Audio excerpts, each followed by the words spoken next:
Okay, let's talk. In that case, let's talk about Sigil. We've spoken about how D&D is doing some very weird thing with this D&D 2024, but Sigil, I'm interested in that because you mentioned that it is the most beautiful VTT ever, and I can't be bothered to even look at it. So tell me about it. So the thing about Sigil is there has been talk, and this is the conversation point. Once again, watch the interview with Faith Elizabeth Lilly on this channel, and we talk about World Tree and how World Tree is going to be, it's a different way of approaching. It's going to be multiple systems, multiple platforms. It's going to be a subscription-based service where you have access to every system. It's not about buying, I got to buy this module, got to buy this module. It's got some wonderful ideas. We're going to probably see more about it as they get closer to their Kickstarter launch. We'll talk about more about that later. So the ultimate question came in, how do you compete with what Sigil is? And Sigil, for those people who don't know, is is Wizards of the Coast, a virtual tabletop. It uses the Unreal Engine in creating virtual minis that look like they're minis. You can basically move through your dungeons. You can zoom out. It is by far the best looking dungeon delving map system out there. The revelation in my interview with Faith was that it's not actually made for us. What? It's not made for you. It's not made for me. It's not made for anybody who listens to this podcast. Anybody who subscribes to any of the major D&D YouTube channels. Sigil is not for you. Okay. If you're on Roll20, if you're on Fantasy Grounds, if you are on Foundry, and you have subscriptions to those services, if you have a shelf, which you can't see, if you have a shelf of role-playing game books, if you have physical copies, Sigil is not for you. Sigil is a video game. Okay. It is being built as a video game. It is being presented as a video game. It is being sold as a video game, as an alternative way of playing D&D rather than using the traditional route. So in their perspective, they are trying to bring an entirely new audience into D&D that doesn't play D&D. Sigil is for all those people who play all the hundreds of millions of people that play video games that don't play D&D. So Fortniters. People who play Fortnite, people who play Grand Theft Auto. It is a video game to attract video game people. They want people who have never touched D&D to play Sigil as their gateway because it crosses that threshold. It is a video game more than it is a tabletop D&D game. Play Sigil, and then you'll be interested in maybe buying the books or just stay playing Sigil.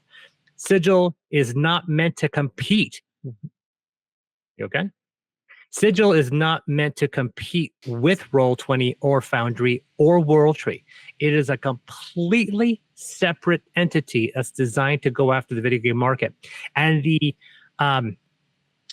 analogy that I thought of, what ended up being accurate, is Magic the Gathering. Magic the Gathering has physical cards you play, and then there's something called Magic Online. And Magic Online is pure and simple, just a digital representation of the physical game. Nothing fancy, nothing goofy. You buy virtual packs, you build virtual decks, you have virtual games with other people. There are different sets of rules. It is a perfect translation, 100% of the physical game with no bells and whistles. I played it for a very long time. I just jumped into Magic Online just recently. It still looks exactly the same. With the exact same format. I can still build my decks. My cards are still there.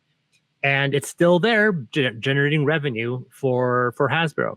But they continuously been trying to create Magic the Gathering video games for PlayStation, for Xbox, for PC. And there's a bunch of these other variations. And they rise and then they vanish. And then they come out with a new one. And there's tons of different versions of these online Magic games. But the Magic Online original version is still there because it's a perfect translation of the card game, where all these other video games try to interpret it as more of a video game to play. And that's kind of what we're seeing, where Sigil is this attempt to turn D&D into more of a video game.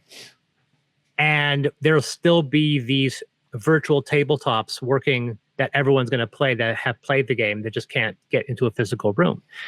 I find it fascinating that Sigil is not trying to steal people from Foundry or Roll20. They're going after a completely new audience.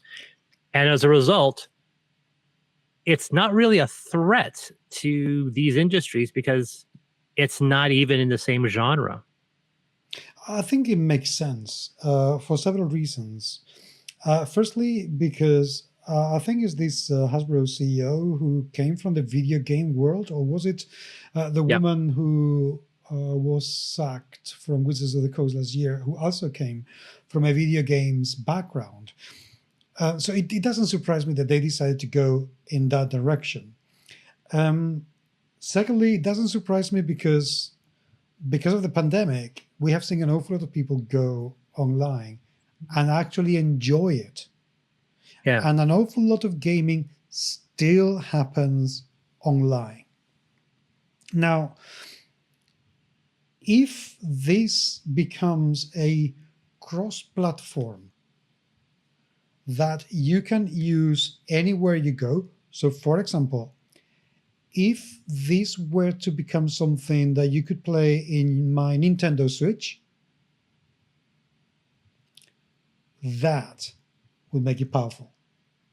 Because for me, for instance, not that I play it anymore, but if I was a D&D player and I could take my Nintendo Switch to Germany, where I go to Essen in a couple of weeks, so I could still play with my friends an online game with rich visual assets,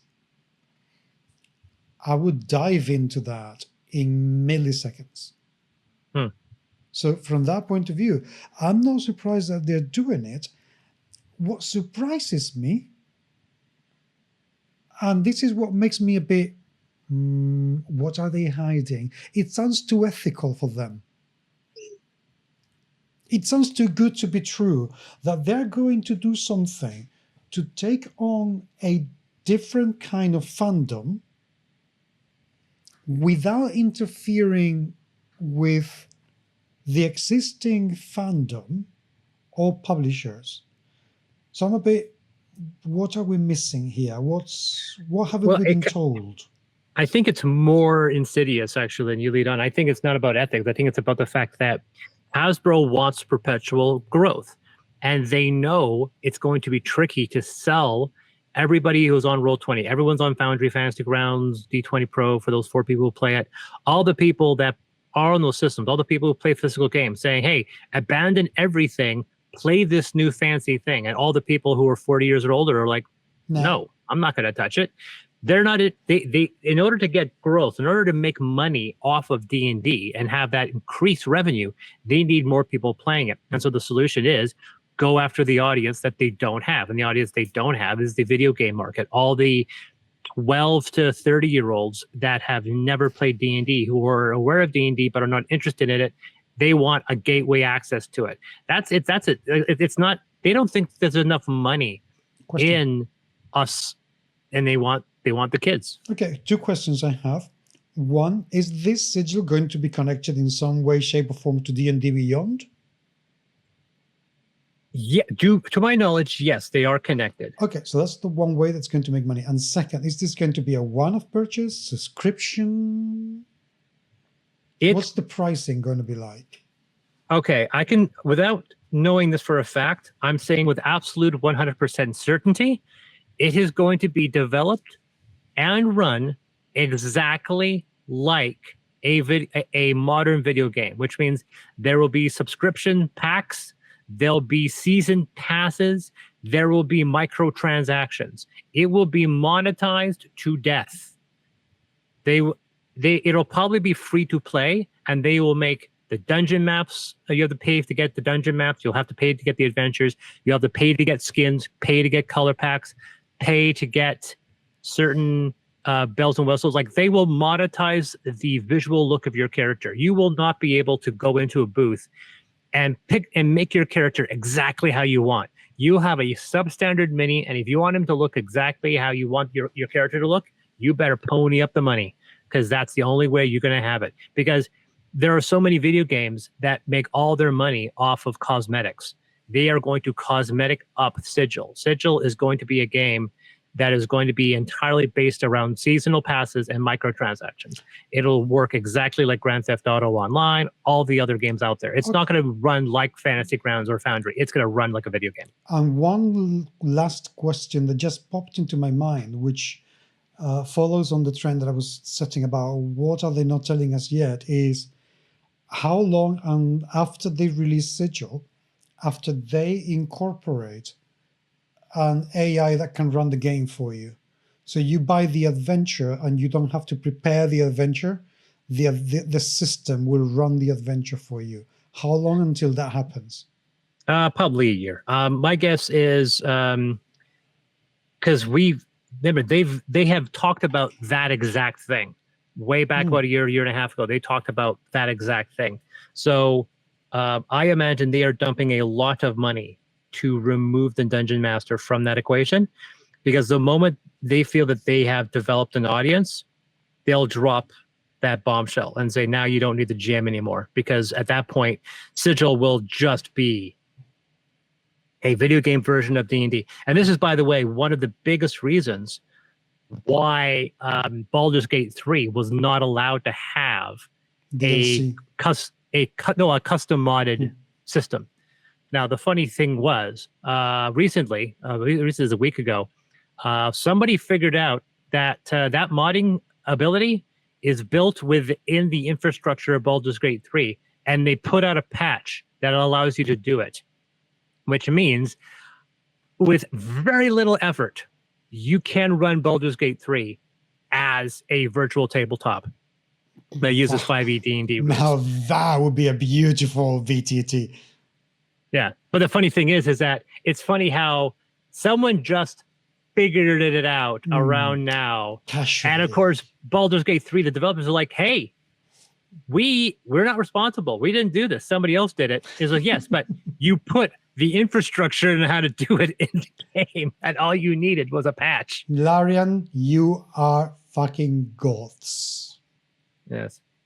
Now, I have not seen applicable application. I haven't seen whether or not this is fully functioning in this fashion, but I wouldn't be surprised that if with a little bit of searching, you can find out how to do it. But apparently, I've been seeing it posted around, people saying that that you can do it, but I haven't seen it in actual action. So if somebody wants to post a link of somebody who has done this and talk about how easy it is, please do so.